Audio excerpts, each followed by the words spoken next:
पाठ का नाम जीव जगत का वर्गीकरण। टॉपिक वायरस अथवा विषाणु। विषाणु या वायरस विष के अणु प्रकृति में बैक्टीरिया से भी अति सूक्ष्म कणों के सदृश संरचनाएं पाई जाती हैं।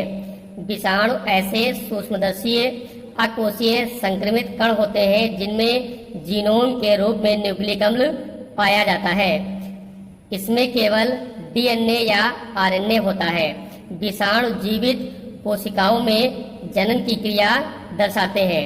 वायरस में सजीव व निर्जीव दोनों के लक्षण पाए जाते हैं, अतः इन्हें सजीव व निर्जीव के बीच की संयोजक कड़ी कहते हैं। ये जंतुओं में वास करने पर जंतु वायरस, पादपों में वास करने पर पादप वायरस तथा बैक्टीरिया अथवा जीवाणु में वास करने पर जीवाणुभोजी वायरस या बैक्टीरियोफेज कहलाते हैं।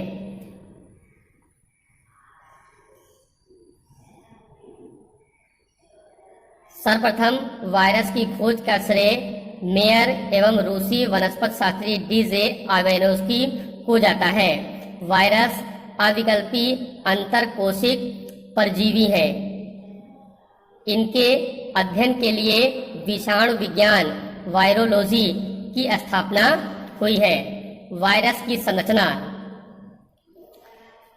वायरस रचना में गोल, बहुभुजाकार अथवा टैडपोल के आकार के होते हैं। आधुनिक युग में वाउडेन तथा डॉलिंगटन महोदय ने इलेक्ट्रॉन सूक्ष्मदर्शी की सहायता से वायरस की संरचना का विस्तृत अध्ययन किया और ये बताया कि यह कोशा के रूप में नहीं बल्कि निष्क्रिय कणों के रूप में पाए जाते हैं, जिसे विरियन कहते हैं। ये आपको एक जीवाणुभोजी अथवा बैक्टीरियोफेज वायरस की संरचना दिखाई जा रही है और इसी से आपको समझाने का प्रयास किया जा रहा है। प्रत्येक वायरस के चारों तरफ प्रोटीन की खोल या कवच पाया जाता है, जिसे कैप्सिड कहते हैं। वायरस के सिर और पूंछ दो भाग होते हैं। सिर भाग में या तो डीएनए पाया जाता है या आरएनए पाया जाता है, दोनों साथ में कभी नहीं पाए जाते हैं। सिर भाग से लगी हुई एक लंबी पूंछ होती है, जिसके आधार भाग पर आधार प्लेट पाई जाती है, जिससे 6 से 8 पुच्छ तंतु या टेल फाइबर्स लगे होते हैं। वायरस की विशेषताएं। वायरस में सजीव तथा निर्जीव दोनों के लक्षण पाए जाने के कारण इसे सजीव तथा निर्जीव के बीच की संयोजक कड़ी कहते हैं। सजीव के लक्षण। नंबर 1, सजीवों की भांति वायरस में भी अपने ही तरह के प्रतिरूप बनाने की क्षमता होती है।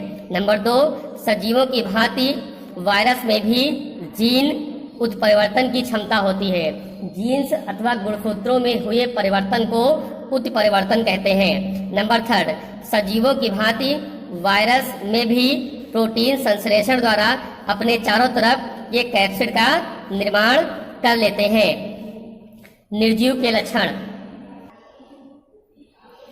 नंबर 1, इनमें कोशिका तथा कोशाभित्ति, कोशिका द्रव्य, केंद्रक व अन्य रचनाएं जैसे माइटोकॉन्ड्रिया, एंडोप्लाज्मिक रेटिकुलम, गाल्जिकाएं अनुपस्थित होती हैं। नंबर 2, स्वतंत्र वायरस में न तो पोषण होता है और न ही श्वसन होता है। नंबर 3, इनमें डीएनए अथवा आरएनए पाया जाता है, दोनों साथ में कभी नहीं पाए जाते हैं। नंबर 4, निर्जीवों की भांति रवों के रूप में अर्थात क्रिस्टलीकरण किया जा सकता है और रवों के रूप में बोतलों में भरकर इन्हें वर्षों तक रखा जा सकता है।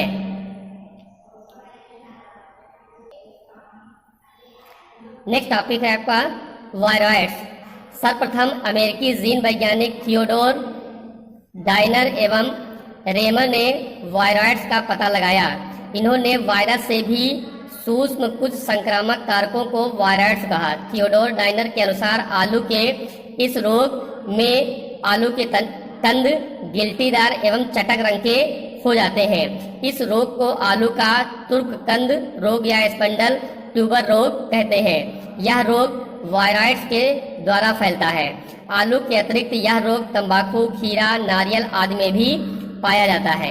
यह रोग केवल एक स्वतंत्र आरएनए अणु द्वारा फैलता है और संक्रमित ऊतकों में कोई भी विषाणुविक न्यूक्लियोप्रोटीन कण नहीं पाए जाते हैं।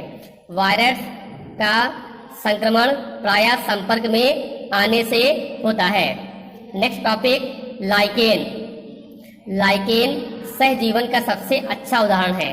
सहजीवन का तात्पर्य है कि जब दो जीवधारी एक दूसरे को साथ साथ लाभ पहुंचाते हुए जीवन व्यतीत करते हैं तो इस प्रकार के जीवन को हम सहजीवन कहते हैं। लाइकेन या शैवाल जटिल एवं द्वि प्रकृति वाले पौधों का एक प्रमुख वर्ग है। लाइकेन की रचना में दो भिन्न पौधे शैवाल तथा कवक सम्मिलित होते हैं। लाइकेन के शैवालीय घटक को शैवालांश तथा कवक घटक को कवकांश कहते हैं। लाइकेन में पोषण शैवाल सदृश तथा जनन कवक सदृश होता है। शैवाल सहभागी या शैवालीय घटक प्रकाश संश्लेषण द्वारा भोजन कार्बोहाइड्रेट का निर्माण करते हैं, क्योंकि शैवालों में क्लोरोफिल पाया जाता है। क्लोरोफिल की उपस्थिति के कारण ये अपने लिए स्वयं भोजन का निर्माण कर लेते हैं। इसका उपयोग शैवाल व कवक दोनों ही करते हैं।